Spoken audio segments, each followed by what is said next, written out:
But we met virtually when I was beginning to try and figure out the G20 and had the opportunity to attend some events in Seoul. And I discovered something called the Sherpa Times, which Kel was running and was trying to suss out exactly who the Sherpas were. It was this fairly arcane kind of business. And I think, John, you and I were together, right? And we went to an event where Michael Froman was there as the Sherpa, and several of the Sherpas left their list of Sherpas on the table, and we grabbed it. And I emailed it to Kel, and we actually found out who the Sherpas were, because although the United States Sherpas clearly identified, some of the other Sherpas are not. I don't think it's an intentional thing to be opaque. It's just that they don't have anybody doing communications with them, and so we were able to make a little contribution that way. I'll introduce our others in turn. Kel, you've been very active in the G20 in a number of guises. If you can give us an overview, and then we'll turn to Kim. Great. So I will try to get through this as quickly as possible, cover the points on Los Cabos.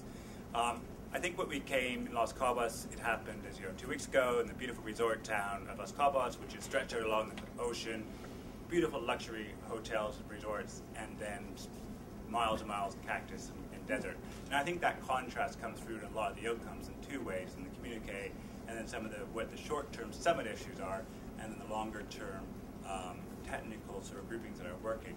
I think it's useful to take a quick look at some of the language from the communique, and I thank my colleague Joanna from Bond for pointing this out, there's two types of communique. There's one on the financial crisis, the economic crisis, the euro crisis, and then there's the development issues, the climate change issues. And just on the euro crisis, the language is we'll act together, we'll act collectively, we'll take all necessary actions, we will remain vigilant. It's a John Wayne movie, and he's riding out of the desert to save the day, get the posse together. When you look at the development language, it changes to much more, we encourage, we recognize, we value discussion, we are deeply concerned, which is the language of romantic comedy happening in luxury resorts, where the main actor is trying to get away from the commitments of his anxious lover at the resort. It's very contrasting. But when you look at the outcomes of the G20, I think there's also two ways of looking at it. The short term, the summits, the longer term, some of the technical stuff that's happening. I'm an optimist on the G20, not just because I have G20 in my job description, so I have a vested interest in its survival, but I think there were some outcomes, and I'm just going to go quickly through three of them. There was some initial, some concrete stuff happening. The ag results, which I know Kim is going to talk about. On financial services, some learning platforms, some technical sharing is going to happen, which could be helpful for inclusion of the poorest in the banking systems.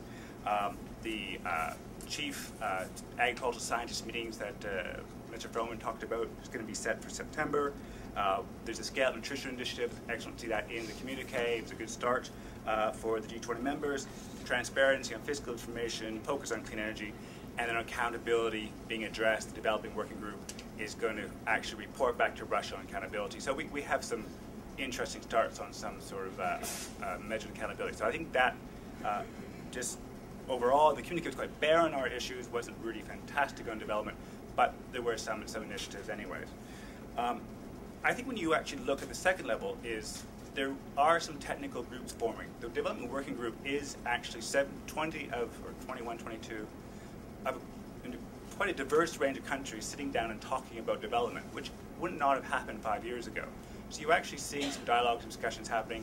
We're not seeing a lot of huge concrete progress, but we're definitely the dialogues happening. I think that's a really great institutional advancement that G20 is trying to promote. We also have, for example, the anti-corruption working group. Its mandate was actually extended. It was to come to an end this year. They're extending it, and I understand the US government was actually pushing for that. So it shows that if the US government is pushing for an international working group to continue to exist, it must be producing something. So I think you're seeing on that level some good outcomes and some of the long-term trickling stuff. And the third point is, let's not forget that if the G20 can help solve the economic crisis, that's actually quite a good thing for the poor.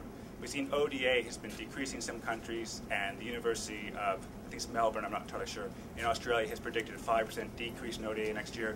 So that's actually hitting the poor in the pockets, and that's something that we're quite concerned about.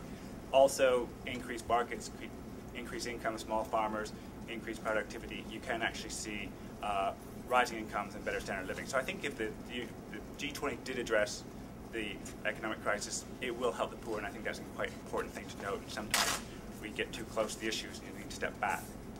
But going back into the comparison issue, I think this is what we have is two parallel tracks going on with the G20.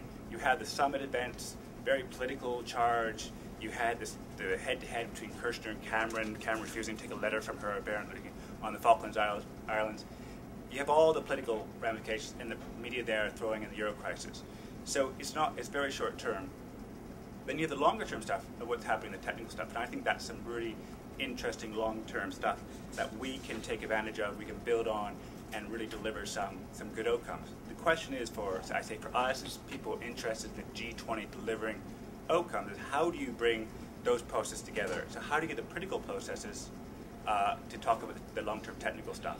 And I think how that's a conundrum we have to address.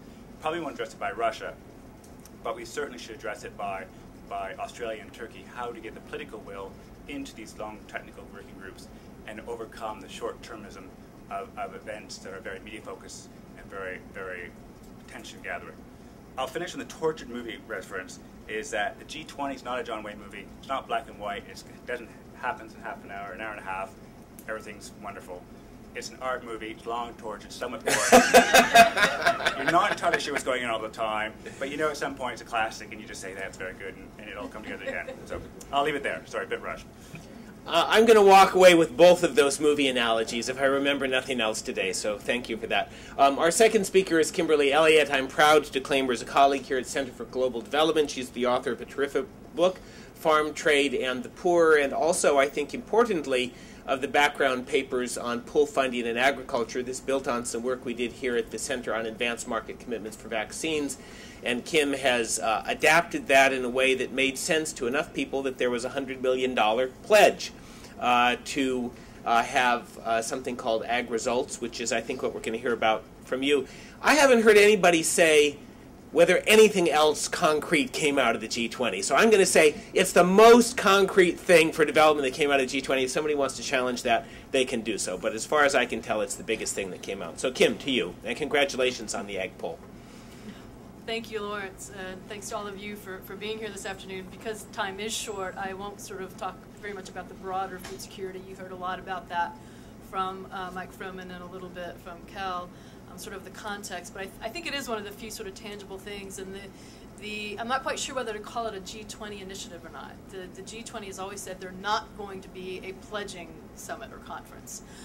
So to have a dollar commitment is something unusual, and it was a subgroup of donors that are coming together to commit to launch what was the Ag Pull Mechanism Initiative and is now Ag Results, because that's a little more felicitous, I guess. It's 5 governments. It's really pushed and led very much by Canada, so I want to give them credit, with strong support from the U.S. and then also Australia, Italy, and the UK, and the Bill and Melinda Gates Foundation is also part of this group that is putting up this $100 million. From the press reports I've seen, Canada is putting up 40 and Australia 20. So I have to say the other governments, you know, are lagging a bit. We also don't have a clear idea of what those commitments are. But having said that, this is it is a sort of an experiment. These are pilots that are being launched. And by the way, it's important to realize that the pilots that they announced in Los Cabos, there's one on post-harvest storage for smallholder farms, one on a control for aflatoxin, which causes stunting and liver cancer and other health problems when it infects maize or peanuts, mainly, and the focus is Africa.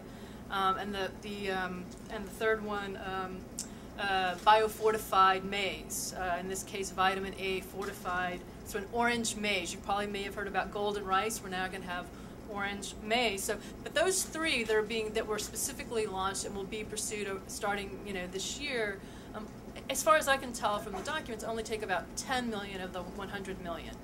So, so I think it's important to understand that this is sort of a first step. I think it's a good first step. To maybe I've got a little ahead of myself. I wanted to, for those of you who aren't familiar with it, to tell you what is a pull mechanism. What is this initiative trying to do? And the idea is to use results-based financing mechanisms. Think of prizes like the X Prize. Think of advanced market commitments like we here at CGD worked on for vaccines. Those kind of mechanisms that pay upon delivery and adoption of a technology, so that technologies aren't just created in the lab that don't actually get to farmers in the field or to consumers in the case of biofortified.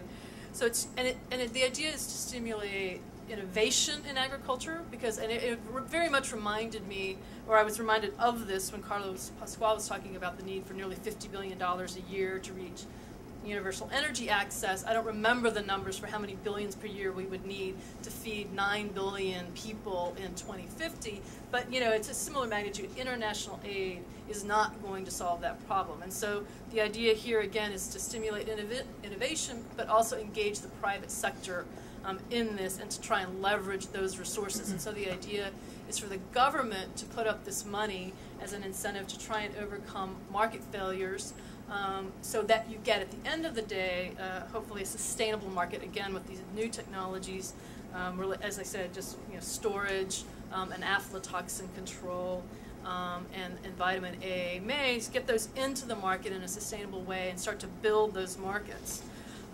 So just to conclude, I think it's a great initiative. I'm really glad to see it getting off the ground.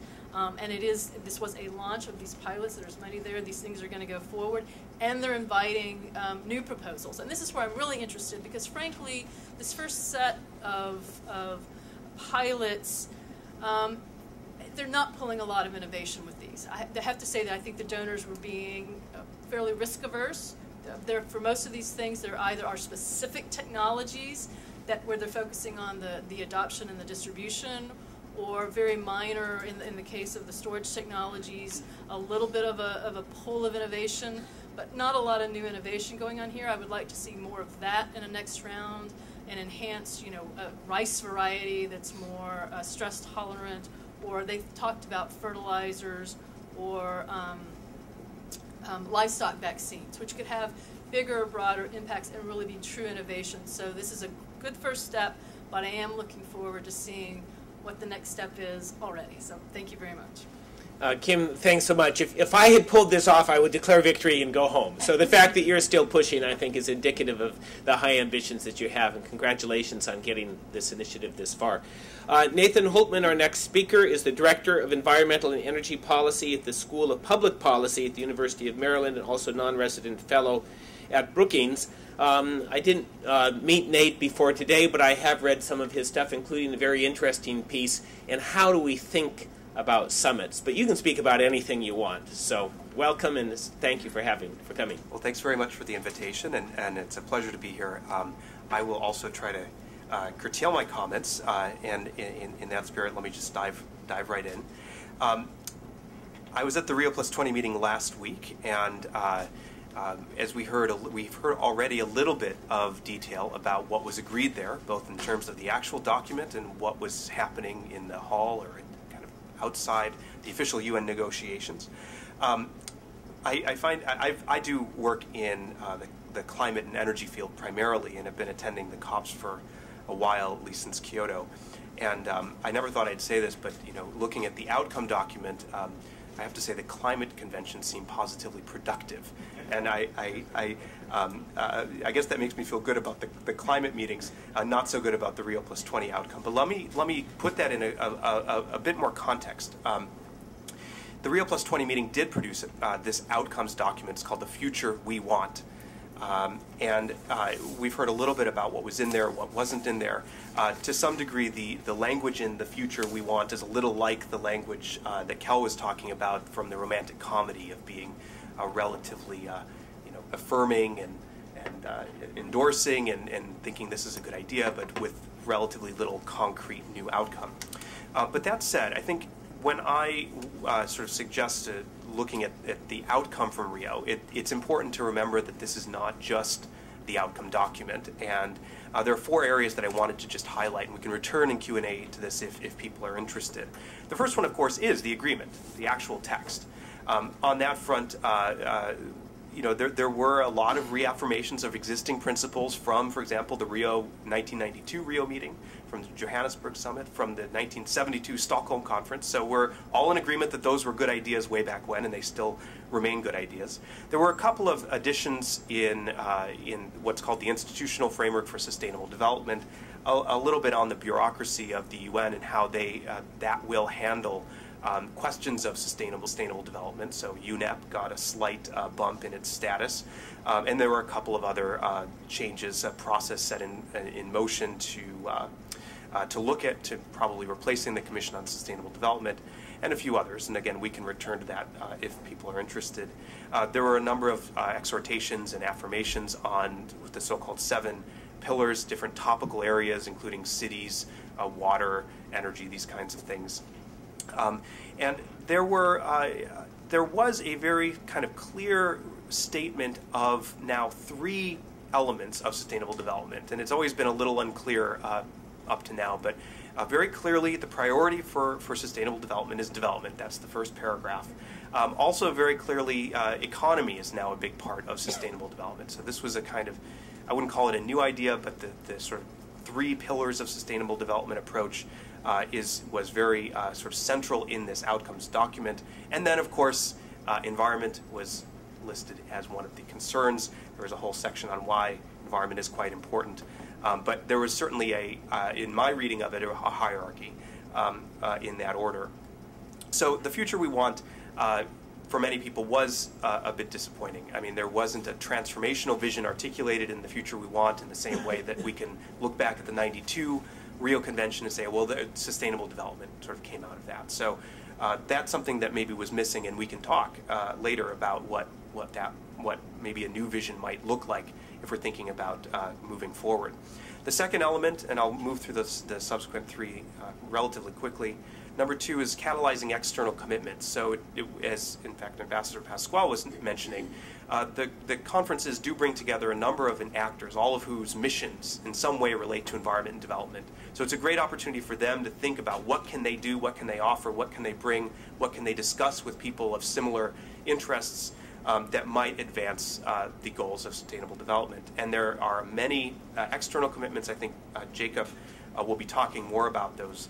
Sustainable energy for all was one of the ones that was sort of talked about a lot, and then a $175 billion commitment to sustainable transportation by the multilateral development banks, among many others. So on that frame, Rio did actually much more than one might think by just looking at the document. The third of 4 is creating communities of expertise, and this is a much more soft kind of way to judge an outcome. I don't have a good way to measure that, so I'm not going to dwell a lot on that. But there is a value in making these connections, and certainly in connecting people. Remember, this is not just negotiators. This was 45,000 people, I think, interested in the issues, and so that there is some value in that, though hard to measure. And finally, and importantly, the creation of new expectations, and this is where we see 3 changes I would note. Certainly a crystallizing of a consensus on looking at methodologies for environmental accounting, so green GDP, this kind of thing, environmental services. More consensus building about the fossil fuel subsidies question. And finally, the question of incorporating green growth and economic development as part of sustainable development. On that front, that is really those are the 4 elements, and I have to say, on that front, I was disappointed.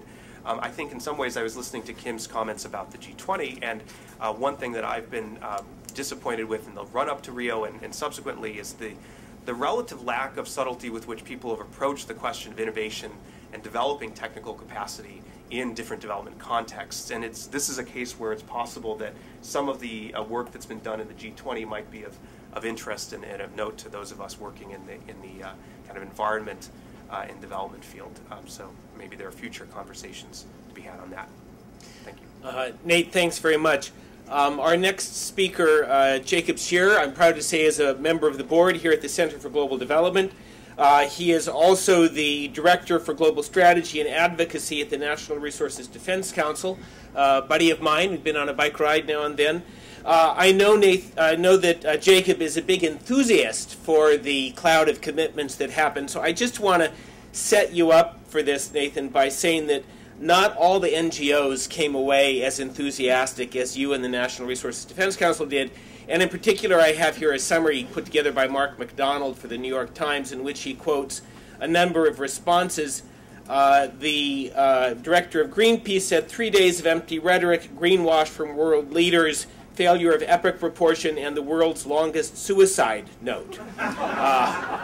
And then World Wildlife Fund, not somebody I think of as being, exactly earth firsters, said, the director of that said, sophisticated UN diplomacy has given us nothing more than more poverty, more conflict, and more environmental destruction, said the executive director of conservation at the World Wildlife Fund. And then I especially liked Mark MacDonald, no relation to me, his own take on the future we want was the outcome document was, and we're not going to talk about the outcome document, we're going to talk about the cloud of commitments, but I can't resist 283 paragraphs of kumbaya. So tell us why we should think that this conference was really such a good idea after all. Thank you, Lawrence, for inviting me and for setting me up so well. Let me say, that I've been, what Lawrence didn't mention is I'm actually one of the few summitologists around. I actually had a really strong interest in the impact of international environmental summitry, and I've been very involved in Rio. I was there 20 years ago for the first Earth Summit, and I was very, very involved for almost an entire year in the preparations for Rio+20. And from the outset, remember, we've talked a lot about the outcome document already, but we've really been talking about the issue of the relationship between human beings and the planet now for about 40 years. And what was quite clear is that we didn't have a shortage of goals and recommendations about what we needed to do. I see Hillary French is here. The United Nations Environment Program put out a wonderful report, GO5, and early in June, identified about 500 recommendations that have been made and goals that have been set for environment and sustainability, then looked at 90 of the most prominent of those, got a group of experts together to determine what kind of progress had been made, and it turned out that UNEP was able to identify a total of 4, where there's been really plenty of success. So the reality is we went into Rio+20 with a large pile of goals that have already been globally negotiated and agreed to. And so a number of us, with both a number of governments, including the US government, as well as some NGOs, I wouldn't say all NGOs, really saw Rio as a place to really begin to act, to really begin to implement the commitments that have been made over the years on sustainable development. And Shahzoo Khan said, this really, who was the Secretary General for Rio+20, said this meeting really has to be about implementation. Well, as we've heard, that was in part true, but also there was a tremendous amount of focus on this outcome document. When it was first introduced in January, it was 19 pages long. It then ballooned to 240, and then the final document is about 49 pages long. That's all I want to say about it. As I was on the plane coming back from Rio, I was talking about someone from the Inter-American Development Bank who had also been at the meeting focusing on project investment.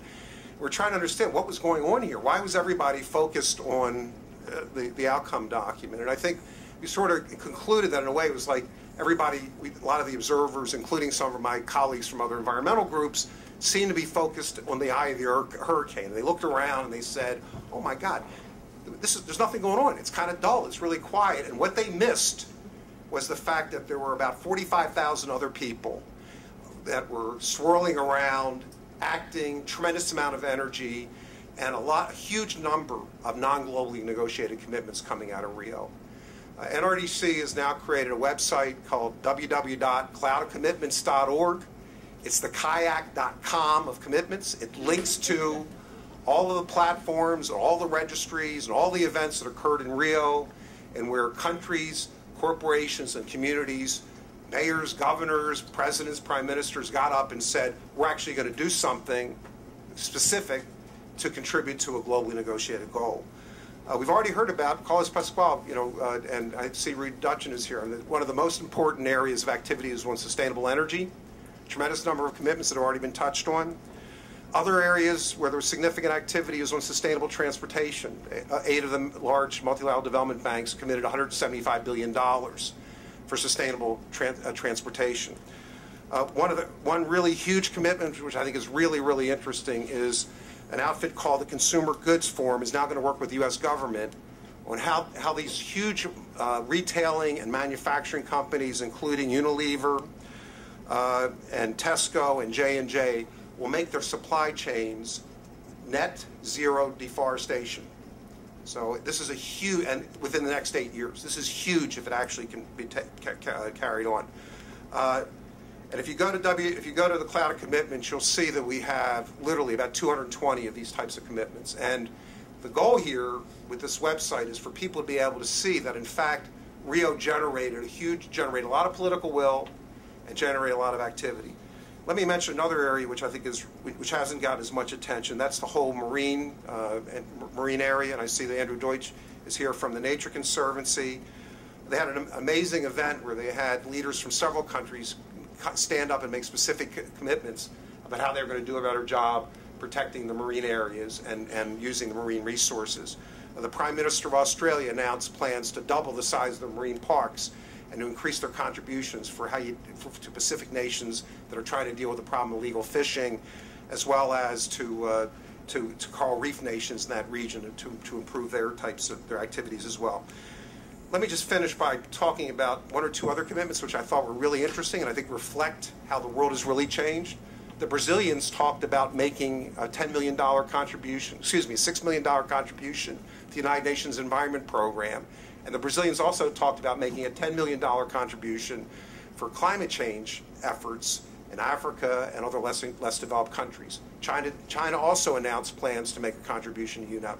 So I think what we saw in Rio, and I hope what we're able to do with this Cloud of Commitments, is let people see that, in fact, this meeting was really significant. The UN itself estimated about 700 commitments in all, worth about over $500 billion.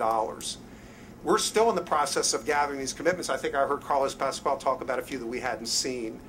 But we hope that by putting them on a website and a database, linking to the different registries that are being created, we can start people talking, we can get people to understand what really went on in Rio, and then we can really get to the really challenging problem of how do we actually hold these promise makers accountable.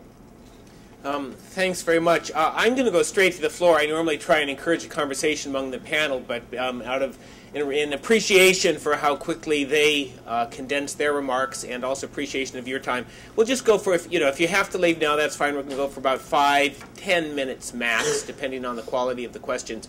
I have one reflection, so I have good questions. I was thinking it's not like it's an either-or. We've got the G20, we have negotiated agreements among governments, we've got top-down, we also have this sort of swirling hurricane of commitments. The problems that we're working on are incredibly complex and incredibly hard, and none of these approaches is actually working that well. So, I sort of thought initially, oh well, maybe we'll figure out which is the better way to go, and I think it's like all of the above. In terms of solving global problems is kind of my takeaway here.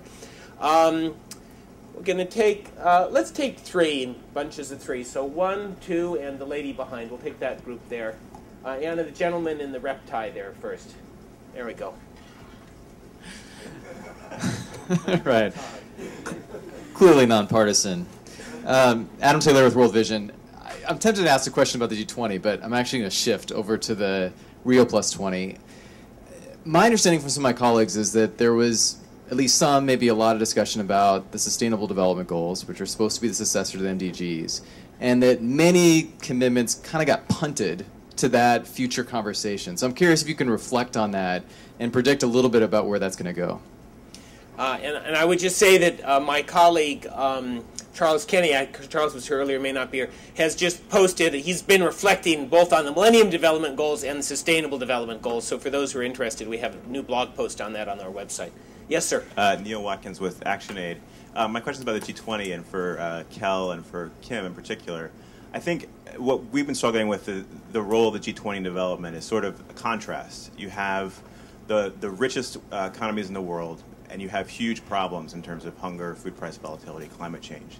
And then contrast that with what's coming out of the G20 on development, which frankly looks like it could come out of CGD. I mean, it's a series of technical kind of exercises, reports. You look at the number of reports that the G20 commissions on development. It's quite interesting, but struggling with the sort of the fact that there's these huge powers, these huge challenges, but sort of it seems like a litany of micro initiatives that are coming out of the G20. And it wouldn't be a problem if the G20 wasn't such a powerful force in terms of setting a floor or sort of a level that other institutions then can't go above, because they're in essence the most powerful forces. So you can't go over what the G20 says in a forum like the UN.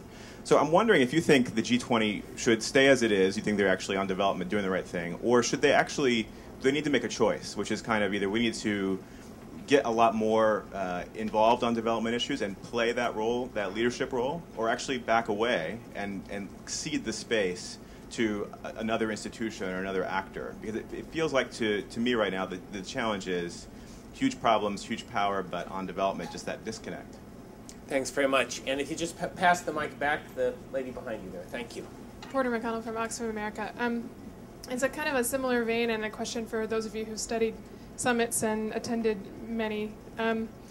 So it seems like there's a lot of kind of, you hear a lot of people start out by saying, the scale of the problem is so great that the public sector can't possibly tackle it alone, which I believe. But I guess I'm struggling the difference between, it's bigger than us, so we're off the hook, versus it's bigger than us, so we need to ramp up and we need to enlist others.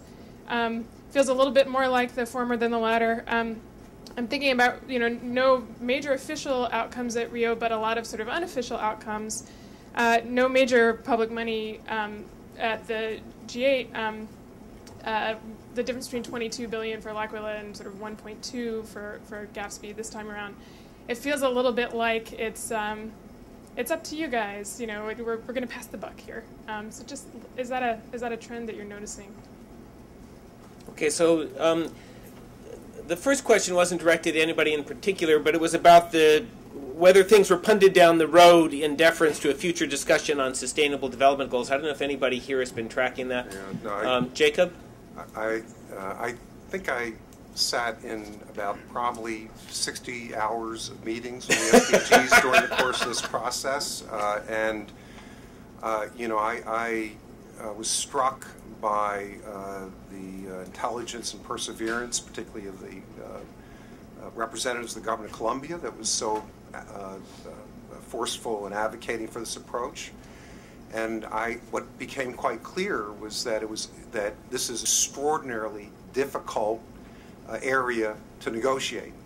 And if people recall, the Millennium Development Goals were not negotiated. And so I don't think it really, given this experience, for those of you that have been involved with the MDGs, I'd be concerned because they couldn't, we got to a point where after literally hundreds of hours of negotiation, they couldn't even identify 4 or 5 areas that would be suitable for SDGs. And so I think this could be, and the final text, the United States and other governments were encouraged because it at least said, okay, we're going to go ahead and try and develop SDGs and have experts involved at the first stage, so that perhaps when it goes to the political level, there's been at least some effort to create a kind of consensus. But I am concerned about perhaps what is a trial run for the 2015 exercise of trying to extend the MDGs. Jacob, those of us in the development community, I think, are scratching our heads. It's like, well, isn't development supposed to be sustainable? I think that the headline on Charles's post was 2-for-1 special on development goals. And it would have seemed to me, as a sort of know-nothing outsider, that the courageous thing to do would have been for the Secretary General to say, oh my gosh, we've got 2 pieces of UN machinery trying to produce separate goals. We really only need one. Let's just have one set of goals and we'll call it whatever. But are there career negotiators around this who don't see that? Maybe I'm wrong and this is like too stupid, or maybe there's some like incentives that keeps a parallel discussion going on a separate set of goals. Well, I think one of the reasons I think there was a drive for the SDGs is that there was a real desire to have something really big for the presidents and prime ministers and other top leaders during the high-level segment of the summit to discuss and decide. And what became quite clear, and I was a member, an advisor to the U.S. delegation, and I can tell you, for those of you that are Americans, that your tax dollars were being well spent. People worked extraordinarily hard to represent the interests in those negotiations.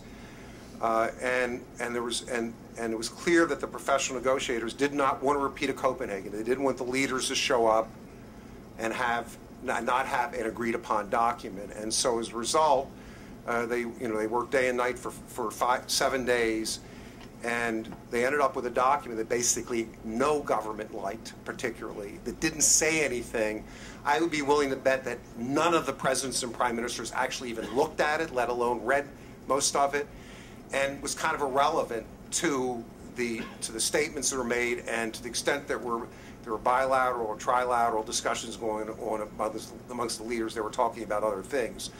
And so I think it was kind of so that's, I think, what drove it was that there really was a desire to have something really big and concrete coming out of the leaders, but it just turned out to be too difficult to really negotiate. Second question from Neil Watkins. The G20, a series of tiny little technical initiatives, not tiny, small micro initiatives, I think he said. Are they setting the bar too low? Kel, Kim, who wants to go first? Sure. Well, first of all, I think the G20 became, like the Center for Global Development, being an excellent thing. Great documentations and great research. I think you're right. It's a really important question: is where does the development working group go? $100 million given the $22 billion is nothing. But I think what, and Michael Froman said this, is that we have to look at the G20 as complementary to other processes going on. And the G20, if we can get some technical stuff, if we can get some standard setting and procedures, you might actually get some real wins given the countries that are a part of that development working group. So the long-term process and return on that in terms of standard setting agreements and rules is actually probably more beneficial than short-term cash. Don't tell my boss that. But what we're looking at is a long-term play. I do think we have to say, when do we say that they haven't been producing? I don't think we can keep on going on and on and on saying, that's great, next year it'll get better. I do think we have to start saying, this isn't enough. I'll stop there. I'll go to the other question later on. Maybe we'll loop in Porter's question as well. The problem is bigger than we are, so we're off the hook. It's a little bit sort of the same question, maybe. Kim, I don't know if you want to sort of take either one of those. I'll just go to that. I think the reason governments, and not every government in the UK being an exception, are stepping away from the ODA and from the numbers stuff games because they can. There's an appetite. There's not an appetite in civil society and the public at large to say, okay, we need more foreign assistance. Even in the UK, which is going for 0.7, is getting a lot of kickback from its sort of right-leading press. That's, I think, our job is to take back that narrative. I think the whole idea of private sector is going to come in and play a role, and it certainly will play a role, a very important role, but we're letting that sort of message get out there, and I think we need to take that back a bit. Kim? I largely agree with what Kel said, and I think I would have said something very similar. I think I do remember just around this money issue 2 years ago, sort of around this time, so it was before Seoul, but when Seoul had already said, Korea had already said they wanted to put development on the G20 agenda, and a representative of one of the G8 countries said, I think it's a mistake because you have this mix of developed and developing countries, and they're not going to agree on what development means in some cases, and certainly not on the money piece. So you have sort of the G8 as the money piece, and then the G20, what does it do? And I think Cal's right that it can play a very useful role in terms of raising issues, the discussion, the standard setting and rules. And I think over time, one of the things that we're increasingly thinking about here at the center, is as these emerging players, the Brazils and the Mexicos and the Indias and the Chinas in particular, start to become donors, bringing them into that conversation and the rules and the standards, transparency, accountability, all of those issues. Potentially the G20 is a good forum to try and engage them around, how to be a better donor as they get into that game. And so hopefully the conversation, that can come into the conversation as well. But I do think on the money thing and sort of are the governments off the hook if we can turn to the private sector, as Kel said, it's just part of the sort of budget reality right now, that there weren't going to be new dollars from any of the major players. A, B, I think, you know, as I said, I agree completely with Carlos Pascual that while and I think that you know, at the G8 they did say they didn't offer any new money, but that they would maintain the level of their Lockula commitments. I think even that's questionable, but I mean that's, you know. So. Thought I heard Mike Froman say that, but maybe he didn't read the communique either. Is there any final burning question? Sir, last question from you. And then, Nathan, you're the only one who did answer a question, so you get to answer this question no matter what it is. I've been working for a few years with Norway, Sweden, the World Bank, and Japan, and European Union, and a member of UNESCO Task Force. I wonder, I mean, there's such a wealth of information, of learning from what you have been doing. My question is, isn't there high time to use the leverage of local communities? I launched some project and it worked well in Scandinavia and Japan, then to roll out best practices. I will have a conference in China this coming August, and we'll try to do that. But the G20, not just because of the book, but Bremer book, whatever, I think if we act at local community levels, they are so motivated. I had brilliant mayors, technicians, teachers in Norway, and in particular in Norway it happened. Rural areas, small cities, and so on. So finish up. Can we integrate this factor? Thank you. Well, let me just say, I think one of the things about Rio is that I think you could see it as a meeting where, if you looked at it, as many people did, it was much more than just an international meeting. There were literally thousands of mayors and city officials, and I would agree that there's a lot of really, really exciting activity going on to address sustainability in those cities that will have much broader implications. And so I think that we need, as we start thinking about summits in the future and thinking about progress and change, that we need to be thinking more like that, recognizing the world actually looks a lot more like the internet than it does like the United Nations. I can't think of a better note to end on. We have a bit of an opportunity for virtual internet in that we do have some refreshments, and I hope that you'll stay and talk to one another and talk to the panelists. And please join me in thanking the panel members for joining us today.